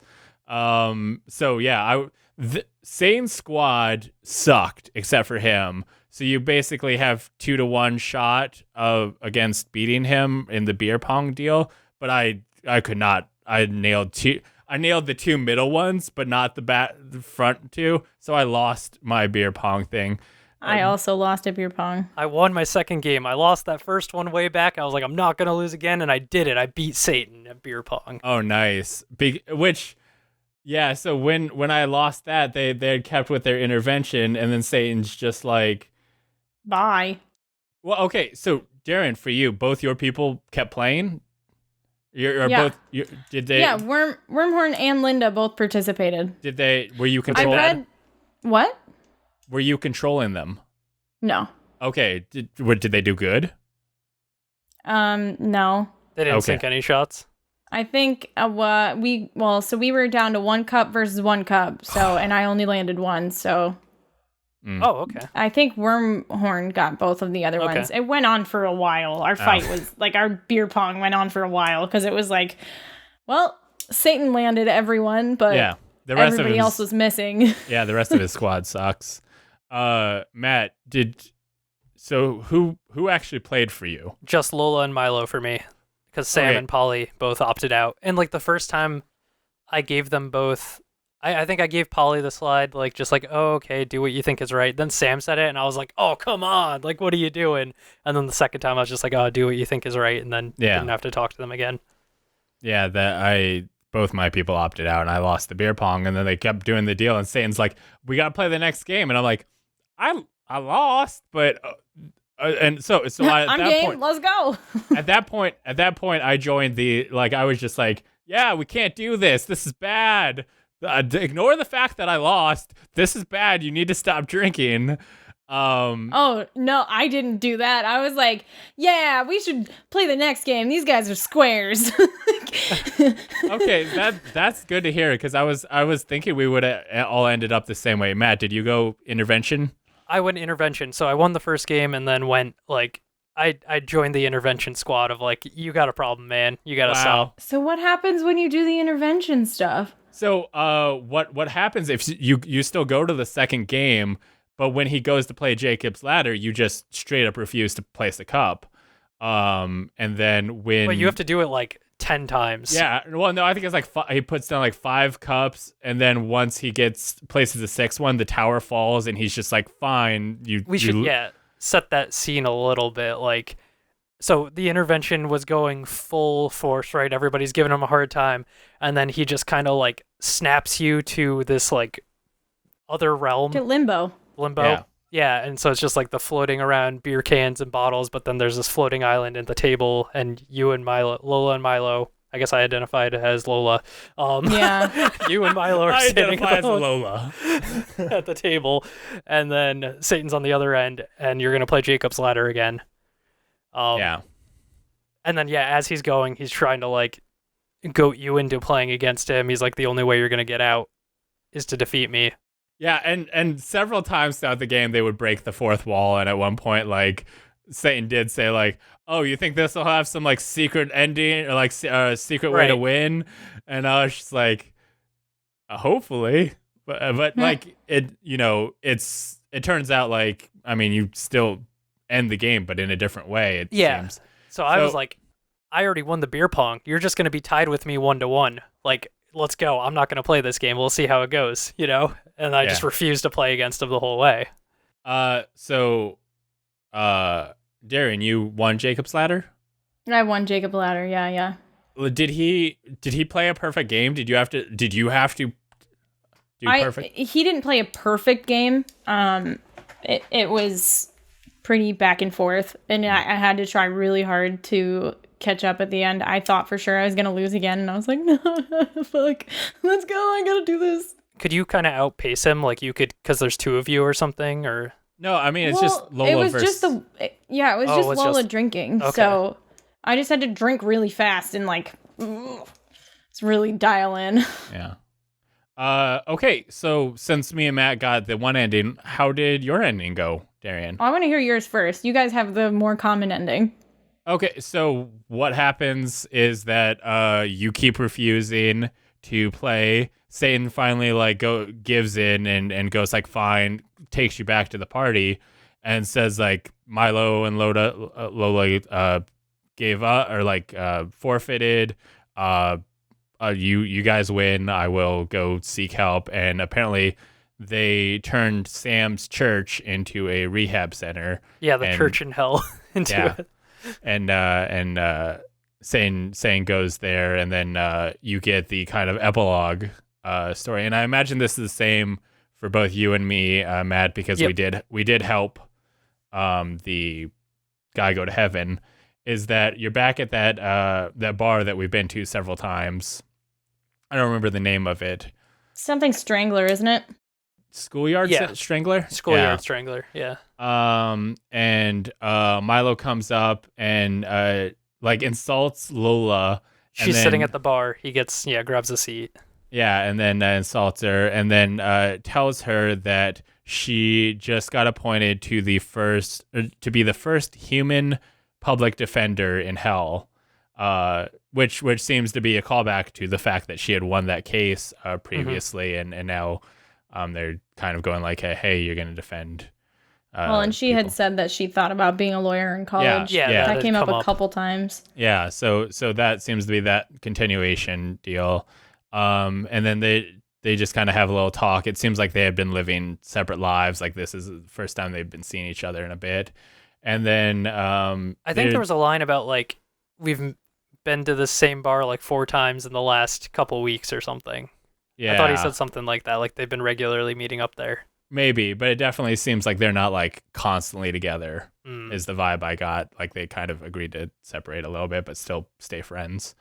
And then there's a little bit like some other friends show up, and then suddenly Sam's taxi, like ferry, comes rocketing through the scene, and then Sam rushes in, and it's like, hold on, I got another way out. It's it's not this. It's gonna be something different. Maybe with jumping. It seemed like they were kind of like suggesting that like they're gonna make an Afterparty 2, but it's not going to be the same game. They're gonna they're like with running and jumping, like maybe more like we'll more see. platforming. And yeah, so Milo and Lola stay in hell. Lola seems to have they kind of like found a place in hell, but now they are there. So Darian, what's life on the other side like?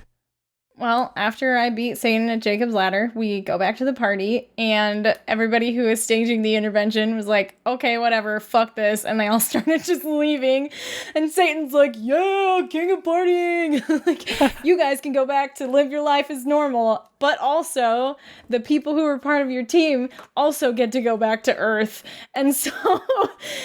Milo and Lola go back to, like, living their regular lives, but then, like, Linda, the dead musician who's been dead for a while, and Wormhorn, a fucking demon, are on Earth with you.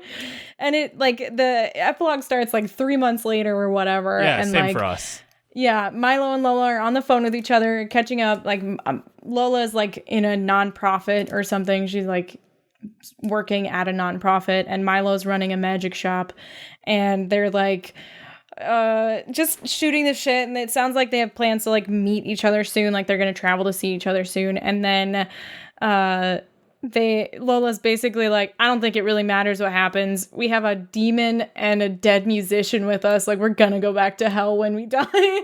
And then like just before you see Wormhorn and Linda at all, like they're just talking with each other, she says that, and then Linda just walks into the screen on Lola's side, and Wormhorn is like upside down in a bathroom behind Milo, and is like, Lola, I'm learning how to use the bathroom. It's gross. Like, just ridiculous.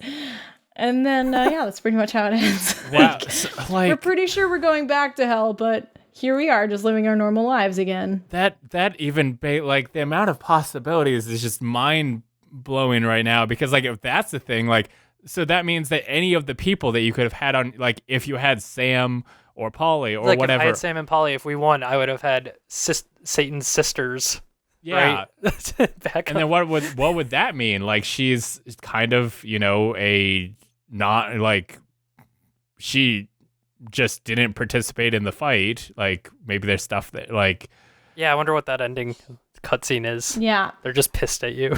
There's, from my understanding, 3 distinct endings. My guess is you do the intervention, you win, or you try and win but you lose. fail. Yeah, would be my 3 guesses. But then it sounds like even further there's even more branching, because like then you've got the question of like what happens if you bring different people? What happens if you let that guy, didn't help that guy get out of hell, but still participate in the intervention? And then there's also things like early on, they ask you things like, Lola, what do you want to be? Do you want to be a housewife or a leader? And I think I went leader. Did we all choose businesswoman or whatever, leader? Which seemed like the obvious answer. For Milo, it was like, did you think someone cheated on you? I said yes. I said no. Also said yes. Okay, so what did that, like, I think Wormhorn brings that, did she bring that up at some point to you?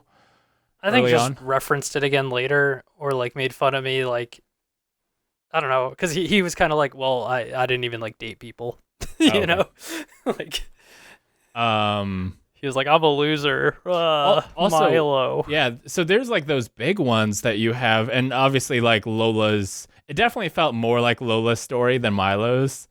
Maybe that's how you identify.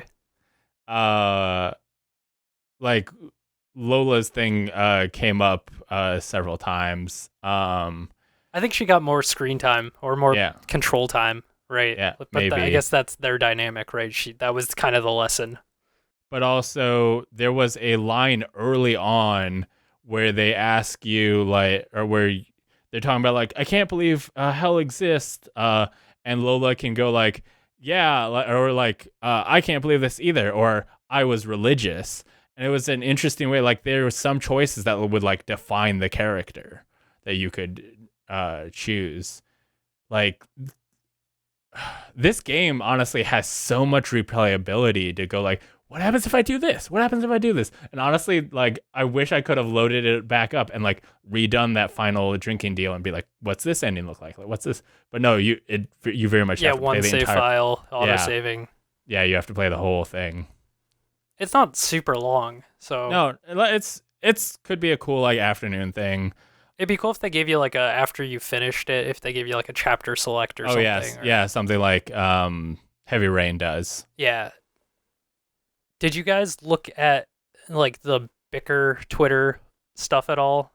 There's like a photo section in the menu and like the bicker threads.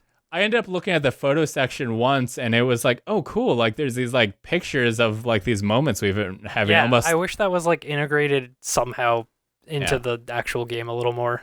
Only time I looked at the bicker thing was like if there was a message that popped up that I like partially read, but then went past me when I kept walking. I was like, wait, what'd that say? And then I could look it up. But overall, it was kind of set dressing, just kind of like these funny jokes as you were walking. I felt like the scale of the UI was like really small, and I don't know if it was just because I was playing on Switch, but I was playing on a TV, but I was still sitting across the room. But it was like, man, I don't know whether my eyes are starting to go or like it's just too small or the text is just too contrasty. Right. But I felt like every time I was reading a drink description, it was like, what does that say? I can't see. Yeah, I'm not And sure. any of the bicker stuff was small. It seemed like a game that really should have been PC only. I will say I played on my fancy new monitor that's got HDR. It looks so freaking good. Like that game is very much, light and dark. That looked really good in HDR. And then the soundtrack, like Erin said in her comment, the music was very the music was cool. pretty good. Yeah.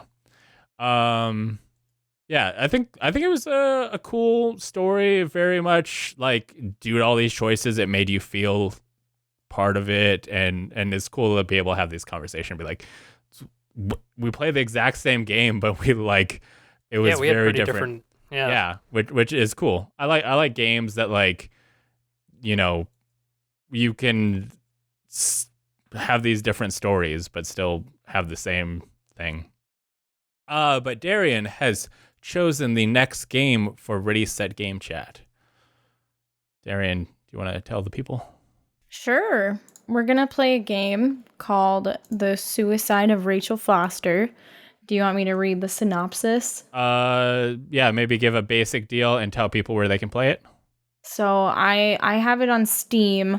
I guess I don't know exactly where else it's available. Let me... Looks like it's PS4, Xbox One, and it says Windows, so... I assume, I wish that said clearly Steam. Yeah. I'm playing it on Steam. But basically the synopsis on Steam is it takes place, looks like, in 1993 in Lewis and Clark County, Montana in the USA. 10 years ago, teenager Nicole and her mother left the family hotel after discovering her father, Leonard's, affair with and pregnancy of Rachel, a girl her own age who eventually committed suicide. Now that both of her parents have passed, Nicole hopes to fulfill her mother's last will to sell the hotel and make amends to Rachel's relatives. With the will and determination to put that chapter behind her, she returns to the hotel with the family's lawyer to audit the decaying structure. As the weather unexpectedly turns for the worse, Nicole has no way to leave the large mountain lodge and finds support in Irving, a young FEMA agent, using one of the first radio telephones ever built. With his help, Nicole starts to investigate a mystery far deeper than what people in the valley thought. A story of love and death where melancholy and nostalgia melt into a thrilling ghost tale. Is this a full motion video game? I don't think so. Let me Google it quick. I know that the other one you were saying was Telling Lies, which is a FMV game. Okay. No, this looks like just like a first person It's an inventor or an adventure walking simulator, Okay, style this is game. Graphic-y stuff. Explore the vast and detailed hotel, unraveling dark secrets of the family's past. Should we, going forward, all play on the same system thing? No, I don't think so. No. Okay. I don't think it's- that's necessary. I think it's kind of good to get the like Darian and I both experienced, like, man, this thing was not optimize well for the Switch. The loading screens took a while. It chugged when you got into new scenes and stuff like that. Sure, but I mean, on that deal, we also that I don't know affected how you saw the game. Right, but Yeah, I mean so, that's yeah. that's fair, right? Yeah, I mean, I think it's good to get a wide range of experiences. That honestly, even if the game had run better, I don't think I would have ultimately felt positive about Afterparty. It was just not. It wasn't engaging enough for me. In my opinion, I wanted Afterparty to be a little bit more wild and crazy and spontaneous, and it just felt like a series of fetch quests. It felt like, hey, go here. Oh, wait, never mind. You have to go here. Wait, no, stop. You have to go here. And that's, like, it didn't feel good to me. It wasn't fun. I'm glad That's it not what wasn't I too want. long because of that. Right. Right. I think it was a good length because, like, when you got the seals and you got back to Satan's house, and then Lola and Milo get split up, I was like, man, I hate when games make you then backtrack one more time like that. Yep. Yeah. We're at the end. We're almost done. Yeah, I almost quit. I almost quit at that moment. I was like, are you fucking kidding me? This game cannot be over fast enough. Well, we are going to do the discussion for that game on September 6th.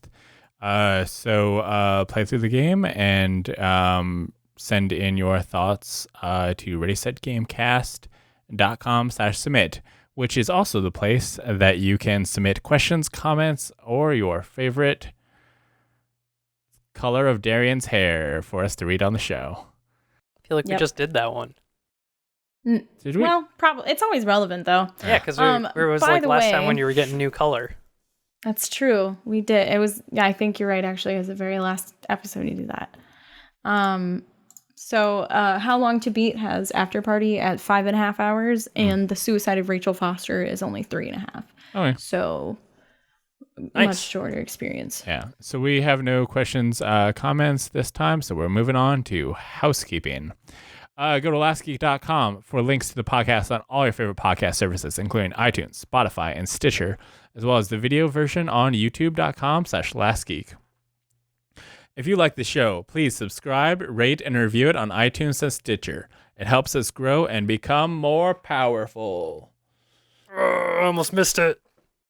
That would have been funny. Also, the thing that helps us grow more than anything else is telling other people to listen. So if this is a podcast that you enjoy and you are like, man, my friend never knows what's going on with the video games, tell them to listen to this podcast, and then we will have another person listening to a podcast, and that will help us grow and become more powerful as well.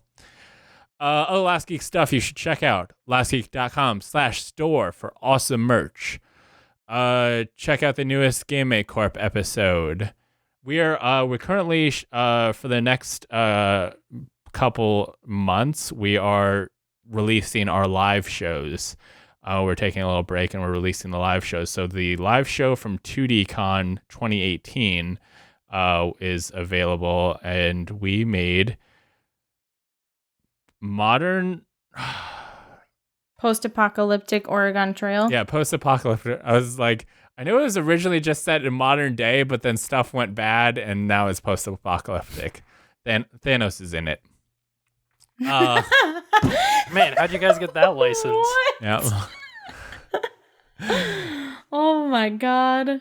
Dungeons and Gamers is out on YouTube and podcast services everywhere, which is a D&D real play adventure that myself, Matt, Darian, not yet, eventually Darian, Soon. Teddy, Aaron, Teddy. and Beckers, and our DM Katie are part of. Hey, why is it real play? Real play means it's like we're actually rolling dice. We're actually like playing it. We're not just like making up what's Interesting. happening. Yeah. I did not know that. I Yeah. thought that But was you just guys like want some me to roll my dice in digital dice. We're rolling in D20? We're rolling digital Roll dice. Whatever. Roll. No. We'll I refuse. We'll figure it out. Digital dice. We actually have a live show to support Extra Life coming up August 22nd, where we'll be playing our characters on that, so you can check that out. Darian will be part of that. It will be streamed at twitch.tv/lastgeekplays. And if you want to stay up to date on what's going on with that and the podcast and the characters and all that, you can follow the Twitter account Dungeons Gamers on Twitter. Dungeons and Gamers was too many characters, so I had to do Dungeons Gamers. No, nothing in between. So yeah, that is the coolest stuff we are working on. Yep, that's what I got for you. Where can people find you, Matt? At Dilbert Pickled. Dilbert, like the comic or something. That's how you spell it, you know? Pickled, like a past tense pickle. On Twitch and Twitter, mostly. Darian. Twitch.tv/dexterity. DEXTERIDEE. I'm also on Twitter with the same handle. Teddy. It's his name. He's at twitch.tv/Teddy Chinaris. You can catch him playing things like Destiny 2 and stuff. He's debating playing through... Oh, God, what was he going to play through? Infamous? I don't know. He loves Infamous. Oh, no. Ghost of Tsushima? Was that what he's talking about? He's excited for Ghost of Tsushima. I'm trying to get him to play Final Fantasy VII Remake. Oh. But he played through The Last of Us 2 as well, which somebody has to play through. That's kind of a big game. I've watched it. I have it. I need to play in its entirety-ish. You watched I'm it? going to play it after I finish Final Fantasy VII, but that's definitely higher importance to me. I'm going to play both Final Fantasy. Hopefully I'll play Final Fantasy VII. That's lower on my list. I bought Last of Us, so I'll for sure play that at some point. But right now it's kind of like I'm just playing Fallout 76 as a nice thing to chill out with. I feel like games have buckets like, all right, that game looks cool, but I'm never going to play it. All right, that game looks cool. I'm never going to play it, but I'll watch someone else play it while I'm doing something else. All right, that game looks cool. I'm going to play it. Wait, there's a fourth bucket. I don't care about that game. Yeah, that's the biggest bucket for me. That is the biggest bucket. My biggest bucket is like I want to play that game, but I need to be in the right mindset for it. And there's a lot of games in that bucket where it's just like maybe So when there's on vacation There's another or bucket. something. There's like 10 buckets, and we can't recall all of them right now. I'm going to buy that game when it's on sale and never play it. For That's sure. a popular. There's that's the the maybe second when it's on largest sale bucket. That might be my biggest bucket, actually. You can follow me at twitter.com/lastgeek. You can follow me at twitch.tv/lastgeekplays. You can follow me at youtube.com/lastgeek.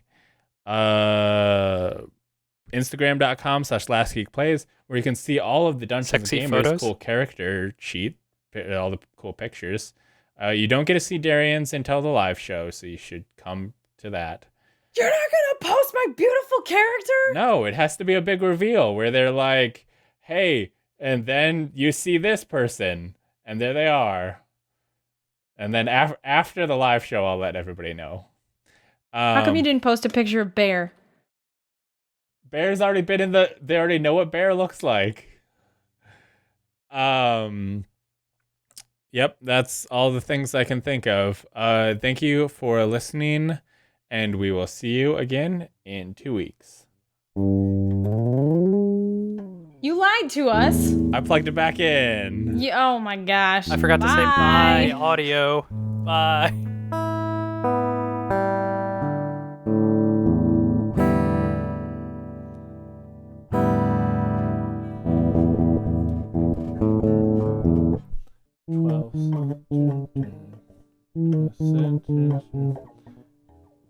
Say 4, 5. Say 4, 5. Should I stop now?